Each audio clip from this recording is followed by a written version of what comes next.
to pigeonhole it, be it's as much for the single guy, the 16-year-old boy who's trying to become a man, as much so also as the 65-year-old trying to overcome and continue his life, like how to find it in retirement. It really is this pursuit. The reason why I think the culmination is kind of for fathers is because I would argue that the absolute of fatherhood is that means you have something, which is your responsibility to pass on.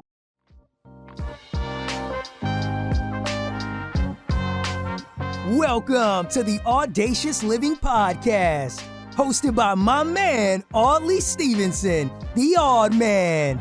He'll unpack wisdom and insights from a cross-section of top quality performers in business, media, sports, entertainment, and lifestyle to uncover key elements to help you live your best audacious life ever. So without further ado, here is the Odd Man. Greetings and salutations, folks. It's Audley Stevenson back for another edition of the most audacious podcast the internet has to offer.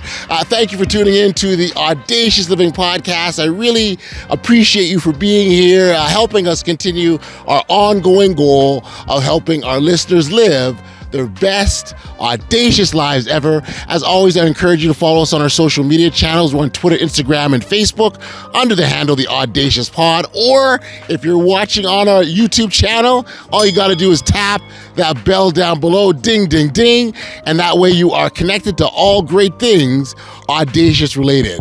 Now, there's no question the month of June is certainly a busy one. In addition to celebrating Pride Month and Indigenous people, we also take a time to celebrate fathers for their awesome contributions to the lives of their children. I use that as an opportunity to introduce today's guest, Mitchell Andersen. He's the author of Attributes of Manhood. It was a book that was written and aimed at inviting men to wrestle with key 5 attributes pulled directly from the Word of God that are pertinent for men to assume their rightful place in society and in the home. And, given that we're celebrating fathers this month, I being one of them, I thought having Mitchell on the podcast was very timely. So without any further ado, here's my conversation with Mitchell Andersen. Enjoy. Hey, Mitchell, thank you for joining me here on the Audacious Living Podcast. It's a pleasure to connect with you like this, my friend. Yeah, Oddly, I really can't thank you enough, man. It's gonna be a nice, quick ride, Awesome. And let's just get right into it. I mean, you're an author. Was that part of the game plan, or what? Tell me about that. It never is, man. I'm pretty. The ironic thing is that you wouldn't have thought I'd be a writer. I was a musician out of college. Wanted to be, big time, famous, all that good stuff. And so I would write poetry. Right. That's kind of the songwriter in me.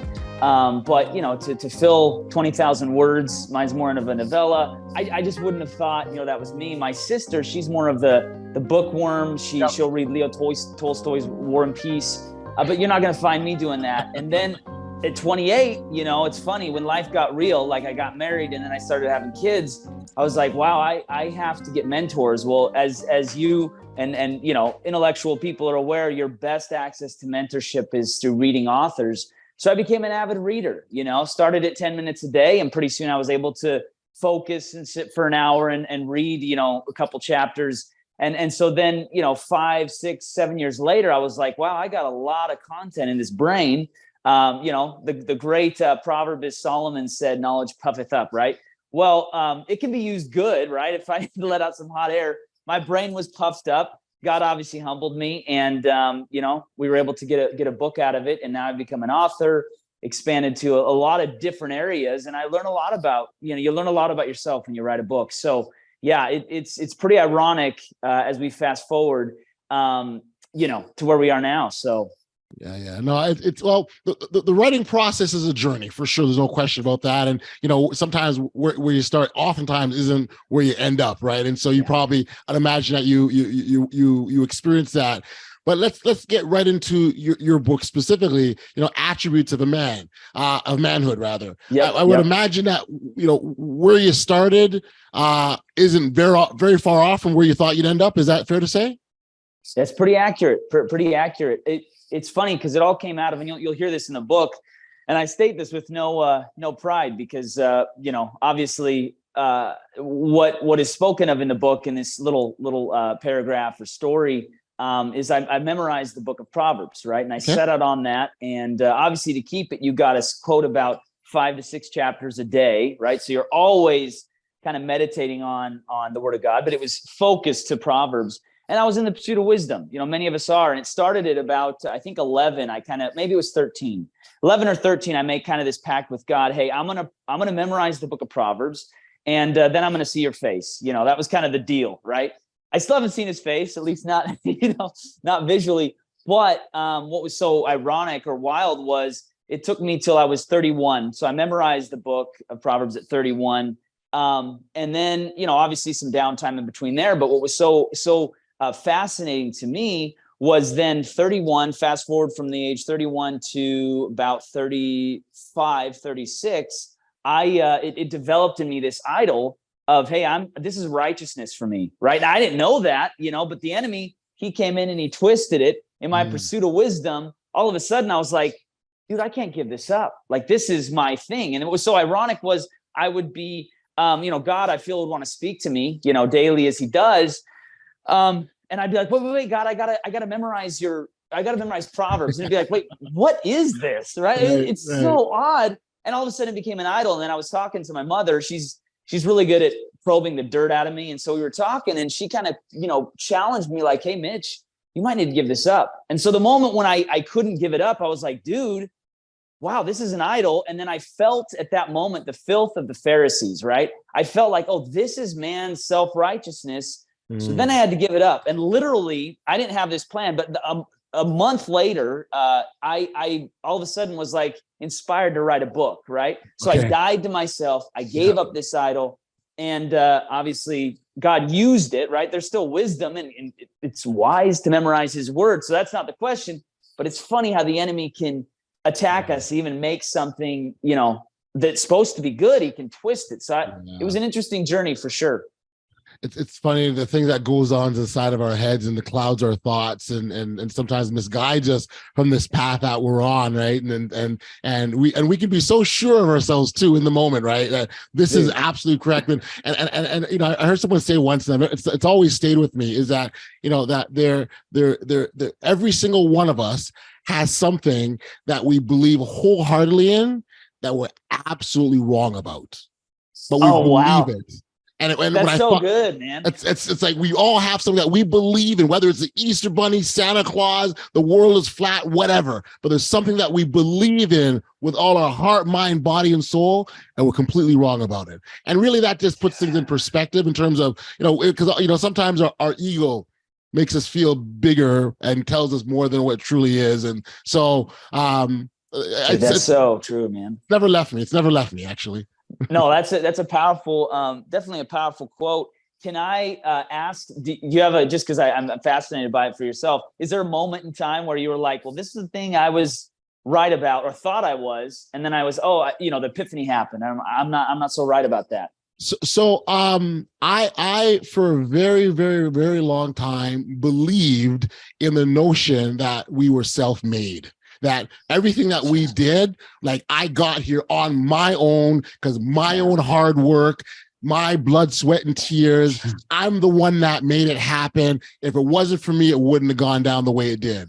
And it's absolutely wrong. We don't exist in this world by ourselves. And somewhere along the lines, we've gotten help or support from someone, from our fathers or male figure, our mothers, whomever, but we've gotten something guidance, whether it's through a word, a thought, an action, whatever, that's assisted us in some way. But for a very long time, I subscribed to that notion that, I could do this on my own. I don't need anybody. And we do need we do need others around us. How about you? You got one?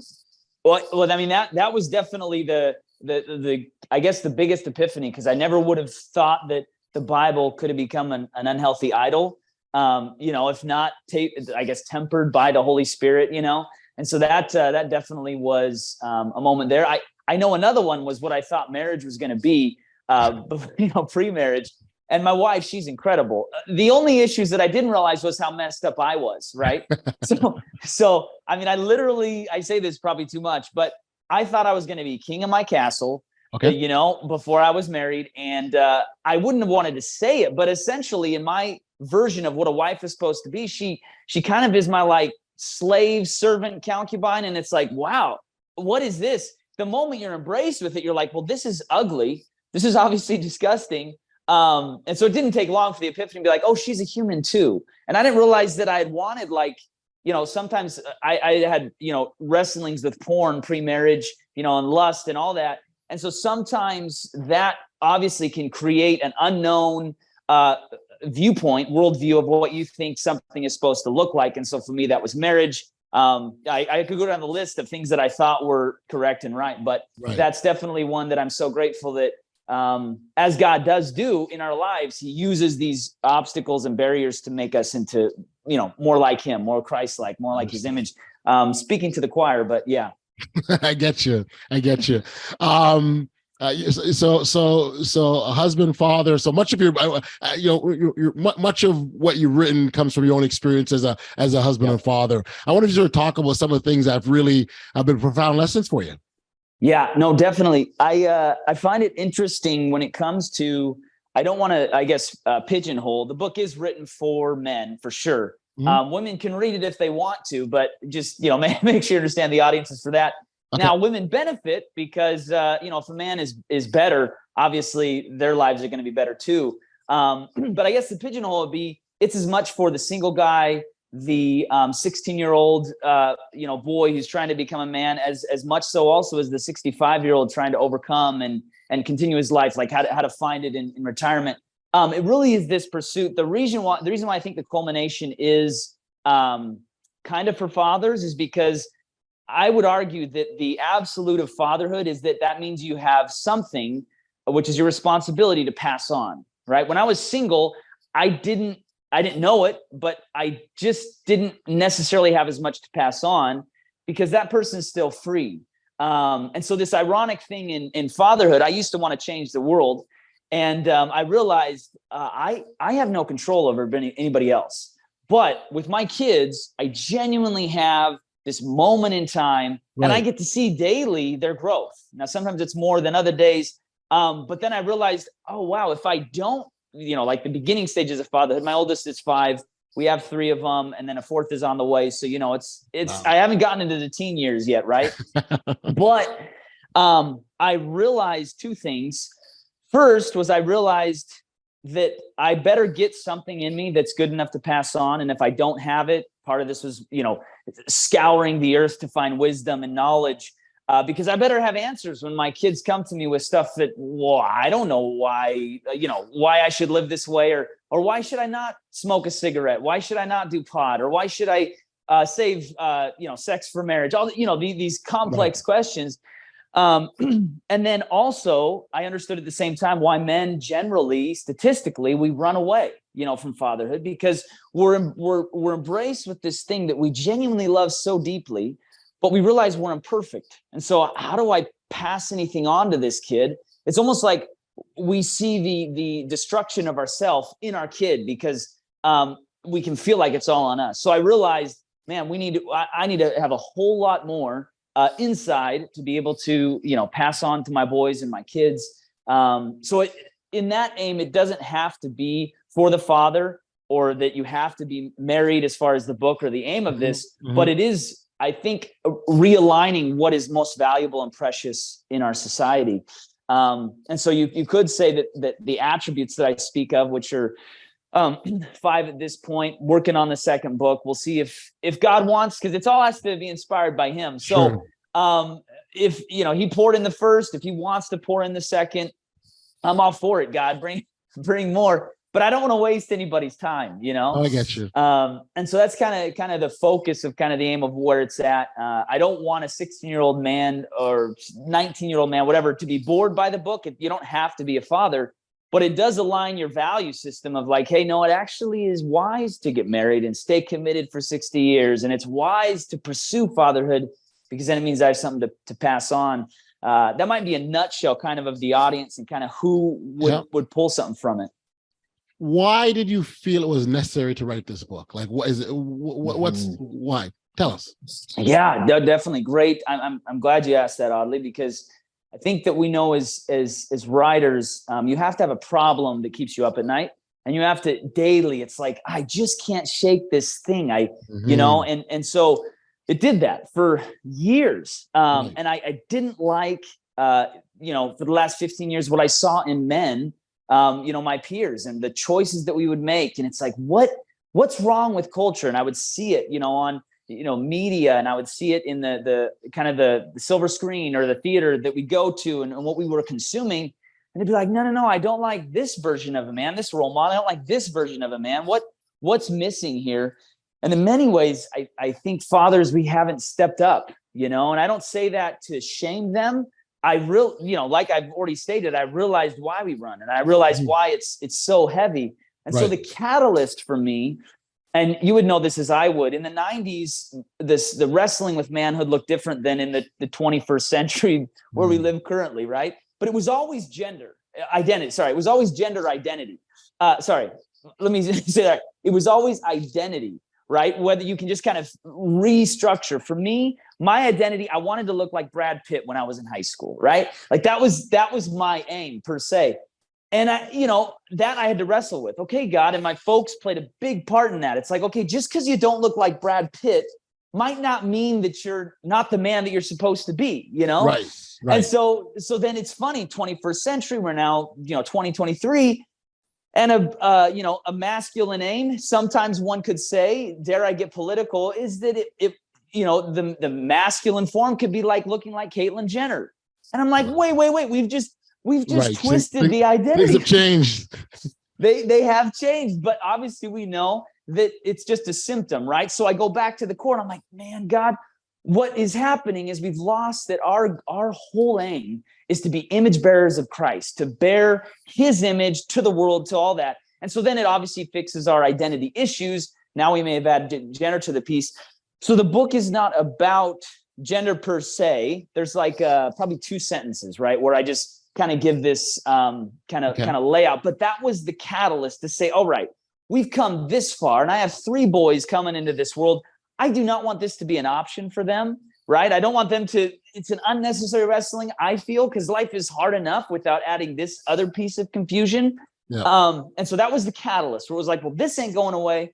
Got to get into the conversation. And so, God, what are you saying about identity? What is the core? And so the cool thing, if I can be this long-winded, is that in the next 2 weeks, Captain's Log, is what we're calling it, because I want to stay away from the word devotional. Okay. Because for men, I don't get excited when I'm like, yeah, let's do a devotional, right? But and I have to shout out to my buddy Michael Barco. He's a great branding guy, so he just came up with this, dude, call it Captain's Log, and so that's what it's called. And all of us in this aim are captains. I mean, I'm viewing you all as peers in this. When you read this book, you'll definitely see it's an invitation to do your own thing. And really the Captain's Log is just the same template I used to write the book. I pursue Christ and ask him for an attribute. He'd give the attribute. So the first one was conviction. I'm giving a little bit away, but the first one was conviction. I'd find supporting scripture to back that up, because we're not trying to be ill theological or blasphemous or anything like that. I understand. And then I would just, through inspiration of the Spirit is the aim, I would write about it, right, for a chapter, and then we do it again. And so that's literally the template. If you're a writer, you can write appendices and fill it, or you can just write a sentence, and that's the Captain's Log piece. And so it's really an invitation to men to say, hey, let's dive into this. And my hope is that if this thing goes global, because I'm not thinking small, if this thing goes global, we could have 3,000 attributes of what a man of God looks like, right? Yeah. And everybody would take part of it. I only have 5 chapters in the book, and my hope, my hope is that I could have 300 chapters, and it would be everybody who's doing the Captain's Log, taking part of it. They're authors with it too, and we'll see what if that's God's vision, but that's definitely where I'm aiming, if you know what I'm saying. Gotcha. No, it makes total sense. I love the vision, and I love the global view on, to take over the world kind of a thing, which I love. I think back to the cartoon of Pinky and the Brain, right? What are you doing, Sam? I'm trying to think of ways to take over the world, right? So I hear that loud and clear. I'm curious. I got asked, what was your relationship like with your father growing up? Yeah. And often, and the reason why I ask is oftentimes that frames sort of, where our life goes. Yeah. And I'll really quickly, I'll tell you for myself as an example, I actually grew up not knowing my father, and my parents split up when I was just a baby. He and I met when I was in my early 20s. He came to sort of seek me out, and he found me. And at the time, he was very ill. And so we spent about 3 years together before he passed. And that's the relationship with my father. But what I found through my experiences, that I learned really 2 key lessons in his absence and in his presence. In his absence, he made me a better father. And he made me recognize that, what I had isn't what I have to give. But in his presence, he also taught me the significance of it's never ever too late. Oftentimes you'll go, you want to repair relationships, or you want to mend fences. You go, too much time has passed. There's too much water under the bridge. Why bother? It's never ever too late. So 2 key lessons I learned from my father. So I say that as a preface. I'm curious. So what your relationship was like with yours? Dude, I definitely want to go into that, but I'm fascinated, obviously, how you have become, obviously, the perception that I assume your circle of friends, the people you influence, and the perception for myself is that you're a very stable, father-esque man, and you have things, to get how. I'm always fascinated because my father was incredible. If there was any issue with it, it was my own making of rebellion or all of that. But how did you? Was it just like God in His grace that allowed you to kind of become what you are, if you know what I mean? I mean, absolutely. I've got a mother who I love dearly, who was just an incredible everything because she had to be. But I think one of the things that when I sort of reflect, you get to that stage in life where you reflect back. I think one of the things that I reflect on is that I never focused on what I didn't have. I always looked at what I had. I had lots of love. I had people around me that cared. I had a circle of influence that just it helped nurture me. And so my focus was never on what I didn't have. The really interesting thing is my father. I'm actually Audley Jr. His name was Audley as well. Oh, gotcha. So the only thing I carried was this name of this guy I didn't know what he looked like. And I was fine with that because I had a name, right? And not only did I have a name, I had a family that loved me, and I had all these things. So my focus was never on what I didn't have. It's what I had. Yeah. No, obviously it definitely worked out. It's funny because there is definitely grace that hits us. But it is interesting that even something we wouldn't prescribe as the formula can many times be the greatest thing for our lives. And so for you, we might not say, hey, it's great if you never know your father until you're 20 years old.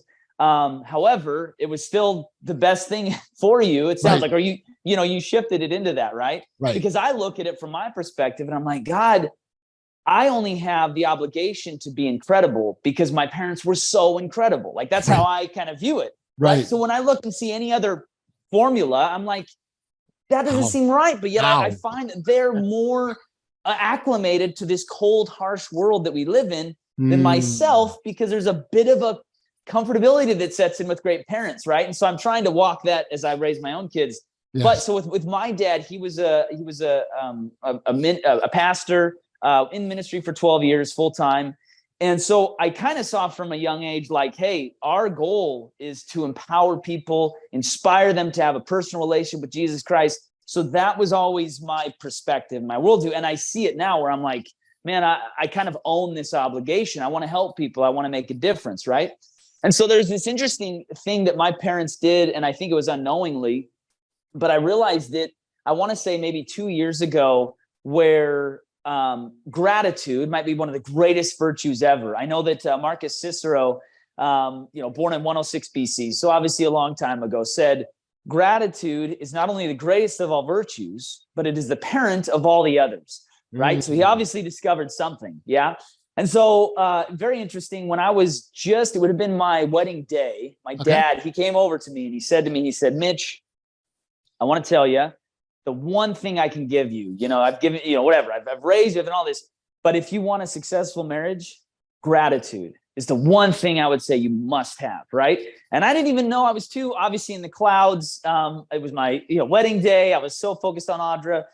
And she was so beautiful and all this stuff, right? So even in that, once the dust settled, maybe it was a year later, I was like, okay, this gratitude thing, I really got to dive into it. But then I realized with my own kids, I said, wow, another piece that's so vital for parents to pass on to their kids is the ability to be grateful, right? It's like, if I instill in a child, and we obviously see it in culture, we're not a very grateful culture. We're more of an entitled culture. I know that's not like a new, epiphany, but this ability to be grateful is saying, wow, it's not natural and it's not an easy thing to attain to be grateful, right? And so with my dad, I think the greatest gift he ever gave me was this ability to even long to be grateful, to want to be grateful, and realizing in adulthood, as especially I have access to many things. Most of us are in the top 5% if we're American, just because of our culture. We have access to even what is legislated poor, and not saying that they're not, the impoverished are not struggling in America. I'm not saying that at all, but they're going to still have a smartphone, an 80-inch flat screen TV. Maybe it's a 1-bedroom apartment, but you're probably still going to have AC as well, right? Already those things are setting you high above other places in the world. And so it already puts in me an ability to not be thankful because I can feel more entitled. And so I see it now where, wow, Dad, thank you so much for giving me the gratitude piece. And so that's kind of the in a nutshell version of what I think I extrapolated from Dad, what he gave to me. I could go into anecdotes of stories, that we got to hang together and whatnot, but I don't want to bore anybody with with that. I listen. And again, maybe through my experiences, that I find now I reflect on moments where maybe just a short instance, but they were so impactful. And I go, oh wow, and that time we spent 10 minutes talking about it, like it means something, right? And so it all matters. Mitch, I'm taking a long way of saying it all matters. It really does, right? So, and I absolutely love the direction. I'd love the approach. I really love it. I really appreciate the passion that you have for your work.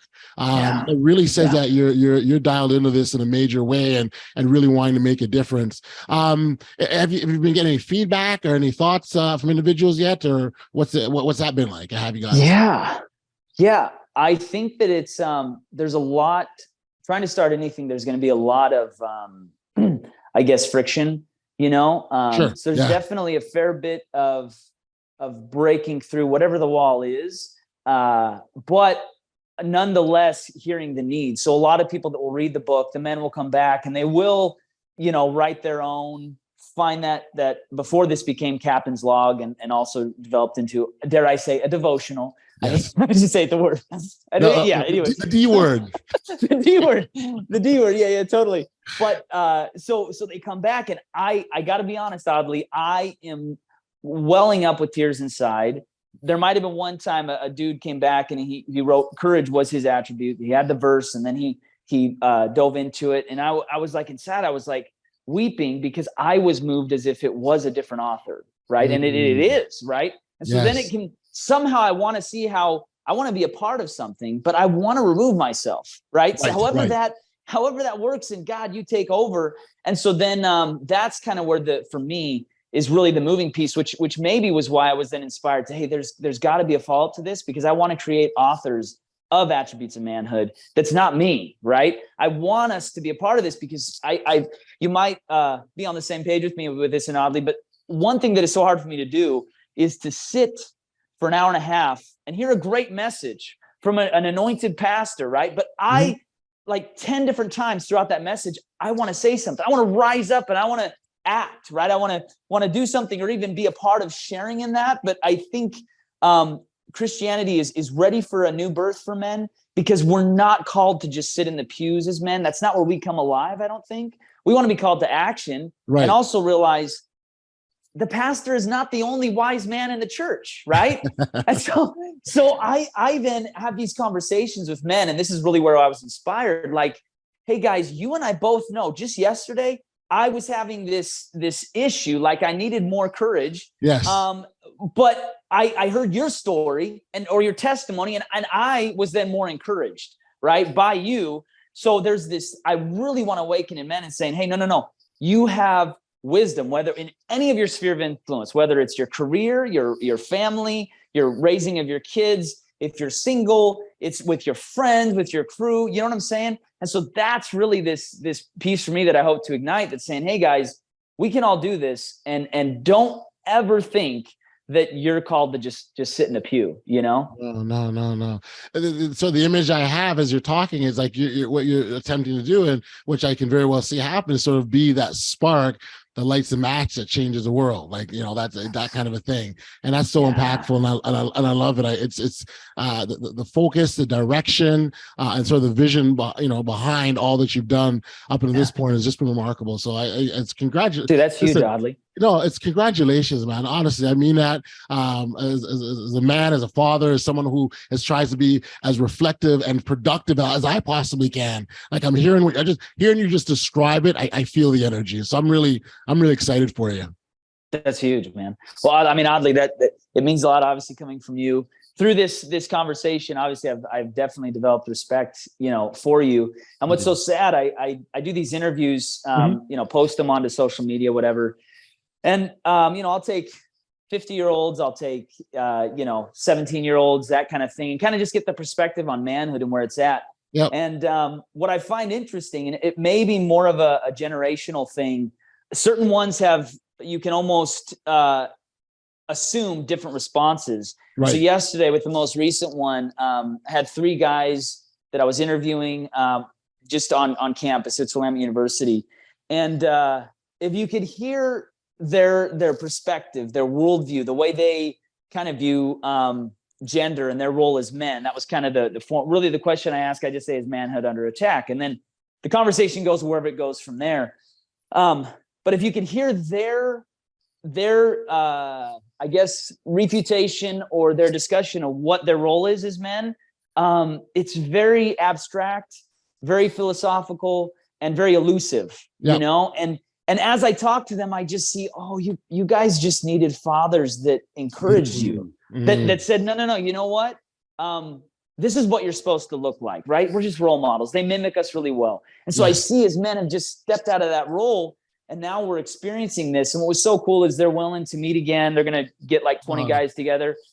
And this is kind of, the aim is that I hope and pray that it could take, if it is the campuses that are in trouble, right? If it's the 18 to 22-year-olds that are, really heightened, they're coming into the generation, man, would I love to see a challenge, just giving them their worth. Like, I know these guys, I'm going to meet with them a week and a half. So your prayers would be great. Cause I hope they realize, no, there is value that you have. And the original designer had an intention for you, Right. And so we'll see where that goes. But, my heart hurt because I was like, where are the professors? Yes. I know when I was in college, if I was thinking incorrectly, it was challenged. Yes. And then I was set straight. Right. Yes. And so I'm like, dude, this fresh. And I'm like, there's only one way that means the professor is silent or they're encouraging it. Right. And I'm like, oh my word.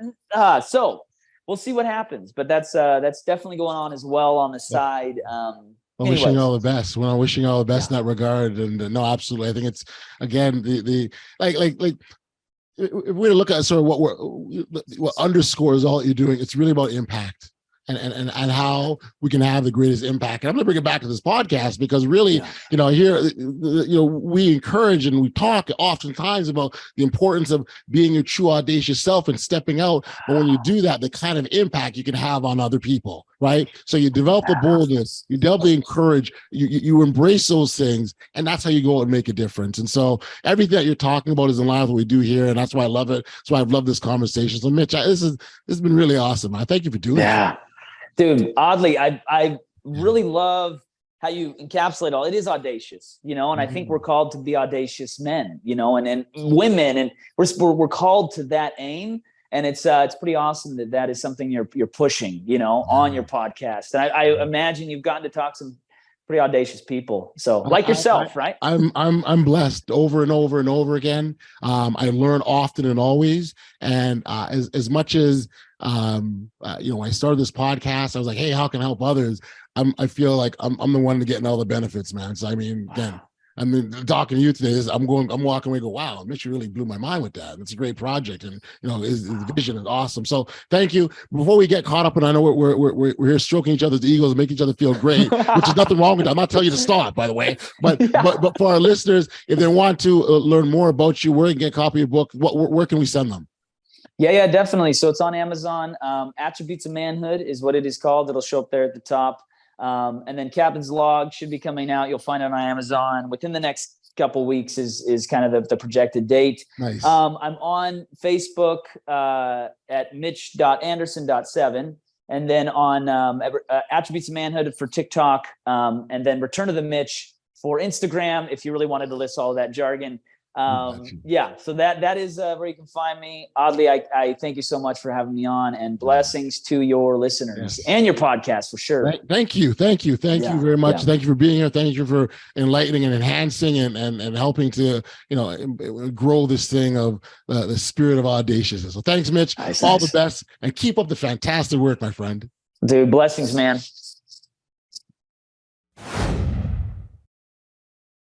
Back we on the podcast, and as always, I'd like to thank Mitchell for being here as my guest and sharing. Again, to our listeners, I would encourage you to snag a copy of his book, Attributes of Manhood. So again, Mitchell, thank you so much for being here. It was greatly appreciated, my friend. When I reflect on the conversation Mitchell and I had, I really appreciated so much of what he had to say. But if there's just one thing that I would take from our chat, it would have to be this. As parents, it's our responsibility to groom and guide our children into becoming responsible and successful members of society. While both mother and father play an equal role in terms of importance in the children's upbringing, we as fathers carry a unique perspective and have a set of life experiences that we can pass along to our children. Because it's these life experiences can prove to be critical and important aspect of parenting. And it's something that we should take seriously. Here's just a few reasons why fathers should pass on life lessons to their children. We as fathers are great advice givers, and we help children navigate those life challenges because we all know life is full of ups and downs. And as children grow and build their lives, they're going to encounter several challenges. As fathers, we can use our life experiences to teach them how to navigate these difficult situations. Children also learn by example, and as fathers, fathers must set an excellent example for them to follow. We can't teach our children to be kind and honest if we don't practice these values ourselves. Speaking of values, every single family has one that they hold dear. And values, when I say values, I'm talking about things such as honesty and hard work, respect, and trust. Children learn from these family values that are established by observing their parents and the behavior around them. As fathers, we have the responsibility to reinforce these values by sharing our life experiences and setting that exemplary example that I talked about through how we live our lives. It doesn't just come from our words. Our words certainly have action, have power, but how we live our lives is what matters the most. In summary, fathers play a vital role in the lives of our children, and passing on life lessons is crucial to help them grow and into responsible and successful adults. The lessons we teach our children will undoubtedly have an impact on their future, and as fathers, this is a responsibility that we should take seriously. We've come to the end of another edition of the most audacious podcast the internet has to offer. Thank you to our amazing listeners, and I appreciate your support of the Audacious Living Podcast. It's because of you why we continue to help this platform grow and grow. Until next time, stay safe, be kind, show love to one another, and be audacious.